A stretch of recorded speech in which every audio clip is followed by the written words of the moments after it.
Good morning, children. Hope you remember last week what did we learn? We started with the lesson Jainism and Buddhism. And I started with the syllabus of the lesson which stated about the sources of Jainism and Buddhism. And then we saw the causes for the rise of Jainism and Buddhism and their doctrines. Today we are going to learn the causes for the rise of Jainism and Buddhism. Last week learned the sources. The sources were divided into three: the Angas, the Tripikas, and Chatkas. Okay, so today we are going to learn the causes for the rise of Jainism and Buddhism. The first cause. I think you could have seen people, those who follow Jainism and Buddhism. They don't look like us. Like they close their mouth. They are always in white. Okay, they look little different. So during 6th century BC, uh, like why people started with Jainism and Buddhism. They didn't like the usual rituals which was followed by the other religion. What was the usual rituals? Like you have to break 100 coconuts, or you have to walk so many kilometers or miles. Okay, so you vow something to the god and you have to do, and for everything they had certain steps or procedures to be followed. Okay, and if you don't do, they say that's a curse for the family. So people felt, the common people, the poor people felt that's not good.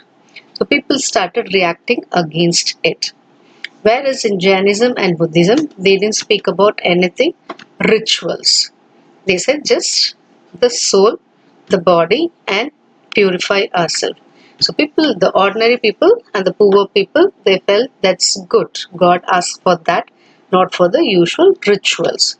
So the ceremonies, whatever was taken up, was not followed by the Jainism and Buddhism. So it was not very expensive. The religion was not very expensive. Whereas the other religion, apart from Jainism and Buddhism, people thought that is expensive for a common man to follow. So that was our first point, which we have titled as Reaction Against Ritualism. Okay, so we are learning causes for the rise of Jainism and Buddhism, where the first reason is reaction against ritualism. Moving on to point 2, supremacy of the priest. Okay, the community was divided socially into various sectors, where one group of people whom they called as upper class people, they are called to be priest. Okay, and this priest, usually they used to have, like in Hindus they have yajnas, or other religions they had certain prayers and other thing. For that they used to charge monies, and if they find the person is little weak or poor, they used to charge more. Okay, so during those times, during 6th century BC, Kshatriyas, they were the rulers. Okay, they started they started protesting against these kind of collecting money or dominating the people, because they were the ruling people. And then they said that, no, the priestly people are doing wrong. And then they started talking to the common people. They were able to like kind of give a counseling, and they were like in the side of the poor people. So that supremacy of the priest charging too much of money, and in the name of like some yajnas or prayer, that common people didn't like. Whereas in Jainism and Buddhism, like the priest, there is nothing called very high priest. All are just following a leader. Okay, you need not do certain religion. You need not pay anyone. You need not boast about anything. So people, the common people felt than the other religion, Jainism and Buddhism is simple to follow, but the domination of the priest is very less. So, what was our first point? Our first point was reaction against ritualism. The second point, supremacy of the priest. The third one, rigid caste system. As I said, the society was divided into broadly into four categories: the Brahmanas, Kshatriyas, Vaishyas, and Shudras.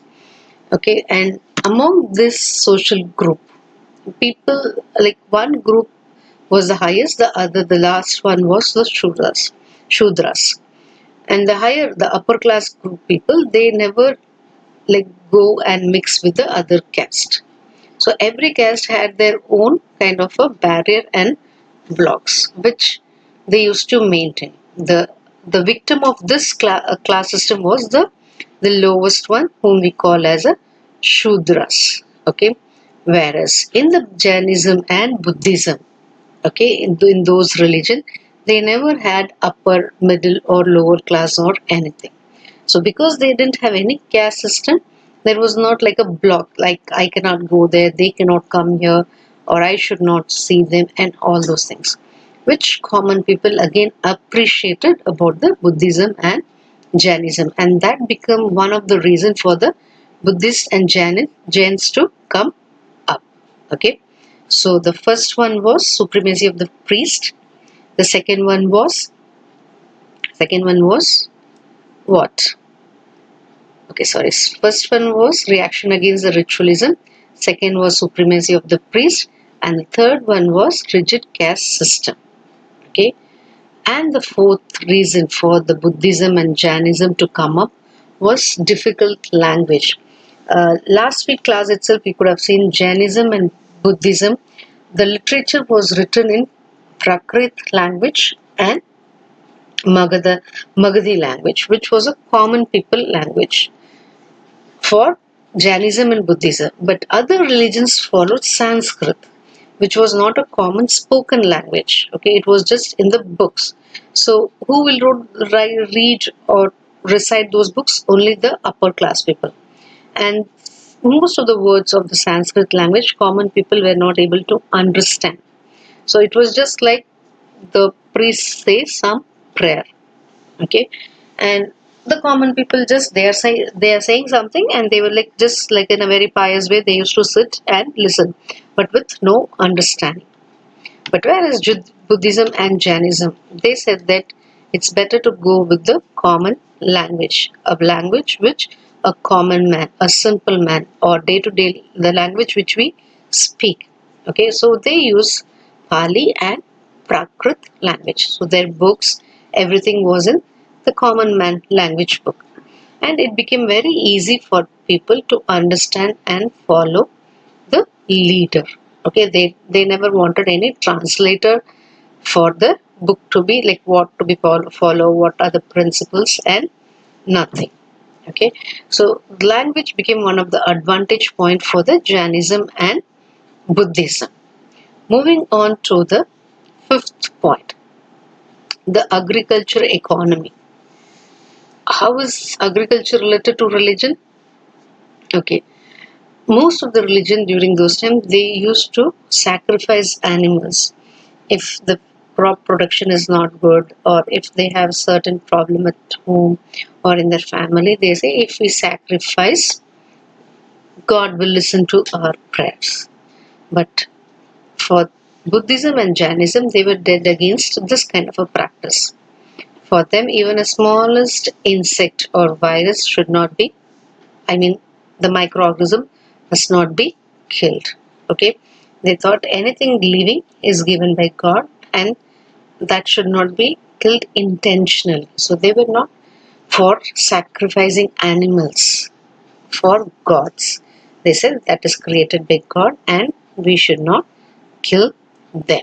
Okay, so these were the five reasons which became causes for the rise of Buddhism and Jainism. Hope I am clear with this thing. Again, the syllabus talks about the causes. Now it can come as a 2 marks question, okay, or it can come as a structure. When it comes for 2 marks question, any 2 point with heading and explanation must be written by you. Okay, so 2 marks question, 2 points with heading and explanation. And if it's a structured question, maximum 4 marks question it comes. So 5 points we have. So heading with the explanation you have to write, children. Okay. Now moving on to Jainism. Okay, we have to actually learn the doctrines of Jainism and Buddhism. So a small brief intro about Jainism. What is this Jainism is all about? It is believed that Vardhamana Mahavira, he is a founder of Jainism. And the doctrines of Jains were preached by saints, or the saints are called acharyas or called tirthankras in their language. These saints were 24 in number, which includes Mahavira. Okay, Rishabhava Deva was the first Tirthankara, while the Mahavira was the 24th and the last. So, totally 24 acharyas who wrote about or who thought about this doctrines, and the founder was Vardhamana Mahavira, okay, of Jainism. Now let's move on to the syllabus, which talks about the doctrines of Jainism. Okay, what are doctrines of Jainism? Doctrines are nothing but principles. So what are the principles of Jainism? First one is Triratnas, okay, or we call it as three jewels. What are those ratnas? Okay, right faith, right knowledge, right conduct. That means our faith should be on the right thing, and our knowledge, whatever knowledge we have, take the right knowledge. Sometimes we get a wrong information and we think that's a right one. So the religion Jainism says we have to have a right knowledge of things and the right conduct. That means what we have to follow, what we should not follow, how we should walk on the right path. Okay, so this is called three jewels or three ratnas. Okay, which was followed or given by the Jainism. Next is they believed in karma. What is karma? Karma is whatever good you do, you will reap the good. That means what we sow, that's what we reap. If we sow good, we will reap good. If we sow bad, we will sow bad. And in this language, they believed in the rebirth. Like if a man dies, if his karma is good, he will come back in a better way. But if his karma is not good, he will be punished. So again and again, the man will get his cycle of life, and based upon his life, his deeds, he will have his result in the next generation. Okay, so this is called karma. So it's in a simple language, when we do good, we get good. Okay, so it's not good only to one person, to everyone. Okay, equality. Equality here again, men, women, living, non living, everything. We should not discriminate, and all should be treated equally. Okay, so that's the reason they said all living beings, from the tiniest insect to the highest form of life, should be shown compassion. It's not like small, small things, okay, we show, but the bigger animals or bigger thing, we don't show. It should not be like that. So, all living organisms must be treated equally. Okay, then belief in penance. What is that? That means if you do wrong, you will get your punishment. Okay, so Jainism believed in that. Jainism lays so much stress on severe penance. That means whatever sin you do, you will be punished by God.